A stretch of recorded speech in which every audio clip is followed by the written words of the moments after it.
जी नमस्कार भाई और बहनों, एक बार आपका फिर से स्वागत है आपके पसंदीदा कार्यक्रम। वीडियो शुरू करने से पहले आपसे एक रिक्वेस्ट है कि भले ही आप वीडियो का जो फर्स्ट पार्ट है उसको स्किप कर देना, पर जो लास्ट पार्ट है उसको ज़रूर देखना। एक इम्पॉर्टेंट मैसेज है आपके लिए। बात थोड़ी कड़वी है पर हमारे देश की सच्चाई है। क्या होता है ना कि जब भी हमारे देश में इलेक्शन का टाइम होता है तो उस टाइम पे हर एक पार्टी अपना अपना एक मैनिफेस्टो निकालती है जिसमें कि तरह तरह के वादे किए जाते हैं। जैसे कि अगर आप हमें जिताते हो, अगर हमारी पार्टी सत्ता में आती है तो हम आपके लिए स्कूल बनाएंगे, नए नए कॉलेज खोलेंगे, हॉस्पिटल फैसिलिटी देंगे, मेडिकल फैसिलिटी देंगे, जॉब्स देंगे, और भी बहुत सारे वादे किए जाते हैं। पर क्या होता है ना कि वो वादे बस उस मैनिफेस्टो तक ही सीमित रह जाते हैं। फॉर एग्जाम्पल, आपने एक मछुआरे को देखा होगा कि जब भी वो नदी में मछली को मारने के लिए जाता है ना, तो क्या करता है कि एक चारा फेंकता है। मछली को ये लगता है कि यार खाना मिल गया, और मछली जाके उस चारे को खाने लगती है। तब तक क्या होता है कि वो उस नुकीली से चीज़ में फंस जाती है। फिर मछुआरा उसे खींच लेता है और खा जाता है।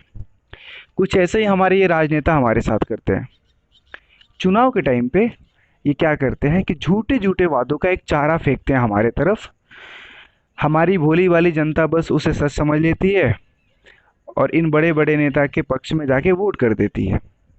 होता क्या है कि धीरे धीरे जब ये चुनाव जीत जाते हैं तो हमारा एक्सप्लॉइटेशन करना स्टार्ट कर देते हैं।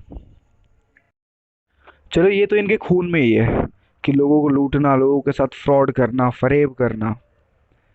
पर क्या हम लोग जब वोट देने के लिए जाते हैं तो ये सोचते हैं कि कौन सा ऐसा कैंडिडेट है, जितने भी कैंडिडेट्स वहाँ पे होते हैं, कौन सा ऐसा कैंडिडेट है जिसको कि मैं वोट दूंगा तो ये मेरे लिए, मेरे आसपास के क्षेत्र के लिए, बाकी लोगों के लिए क्या काम करने वाला है। क्या हम इसके बारे में सोचते हैं कि इसने जो जो भी इसने वादे किए हुए हैं कि उनमें से एक दो वादा भी पूरा कर पाएगा? I don't think so.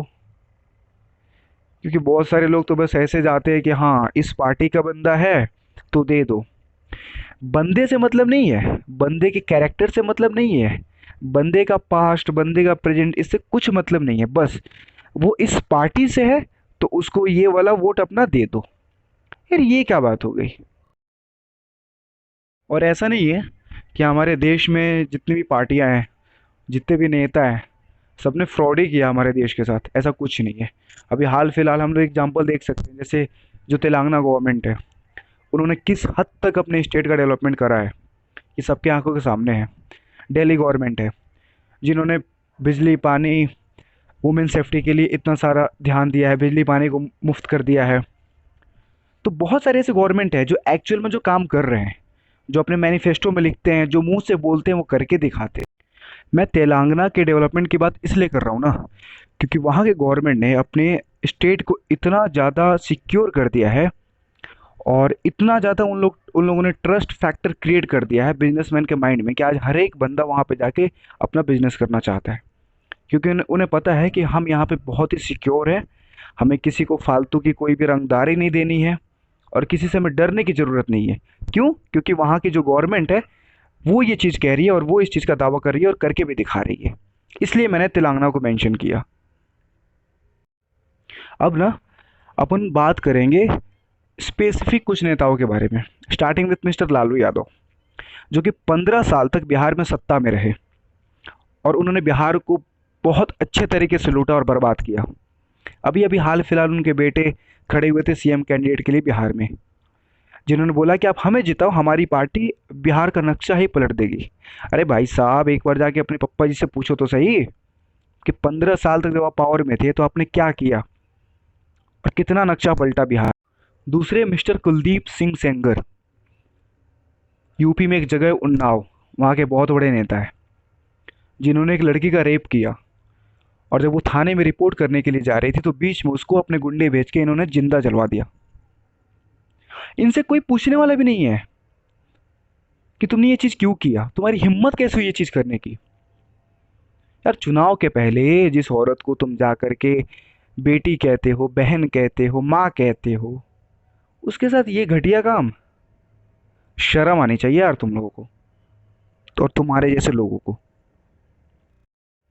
तीसरा ये कपिल मिश्रा, दिल्ली दंगों का मास्टरमाइंड, जिस एक बंदे की वजह से न जाने कितने लोगों की लाशें गिरी वहां पे, कितने घर बर्बाद हुए, कितने घर जला दिए गए, कितने दुकानें जला दी गई, सिर्फ एक बंदे की वजह से, एक बंदे के भड़काऊ भाषण की वजह से। लेकिन यार इनसे कोई पूछने वाला ही नहीं है कुछ भी कि चीज तुम जो कर रहे हो यार तुम्हें मिलेगा क्या इससे। यार हो गया भाई, बहुत हो गया, हिंदू मुस्लिम कर लिया तुमने, अब बंद करो, अब कुछ काम कर लो यार, हम लोगों के लिए कुछ काम कर लो। इतना सारा जो तुम लोग टैक्स वसूल कर रहे हो उससे कुछ काम भी कर लो। पर हमारे देश में ना बहुत अच्छे अच्छे लोग भी हैं जो कि निस्वार्थ भाव से ना बस लोगों की सेवा करते हैं, नाम के लिए काम नहीं करते, लोगों की भलाई के लिए काम करते हैं। जैसे कि बांग्ला साहिब गुरुद्वारा जो दिल्ली में है, उन्होंने अभी अभी किडनी डायलिसिस हॉस्पिटल ओपन किया है, जिसमें कि आपका 1 रुपया भी नहीं लग रहा है, और किडनी से रिलेटेड जितने भी प्रॉब्लम्स है आपके, वो सब कुछ सॉल्व करा जाएगा वहाँ पे। जितना भी मेडिसिन है किडनी से रिलेटेड और उस ऑपरेशन से रिलेटेड, वो सब कुछ आपको फ्री ऑफ कॉस्ट मिलेगा। सो प्लीज़, अगर आप में से कोई ऐसा है जिसको ये दिक्कत है, या फिर आपके जानने में ऐसा कोई बंदा है या बंदी है जिसको ये दिक्कत है, तो प्लीज़ आप इस चीज़ को उसे सजेस्ट करें। Thank you. इस वीडियो को बनाने का यही मकसद था कि एक तो आपको अपने राजनेताओं की सच्चाई थोड़ी बहुत पता चले, जब भी आप वोट करने जाओ तो किन किन पॉइंट्स को एक बार अपने दिमाग में कंसिडर करो, और प्लस एक अच्छा काम जो कि हमारे देश में हो रहा है, तो मैं चाहता था कि आप लोगों तक ये पहुँचे। Thank you so much.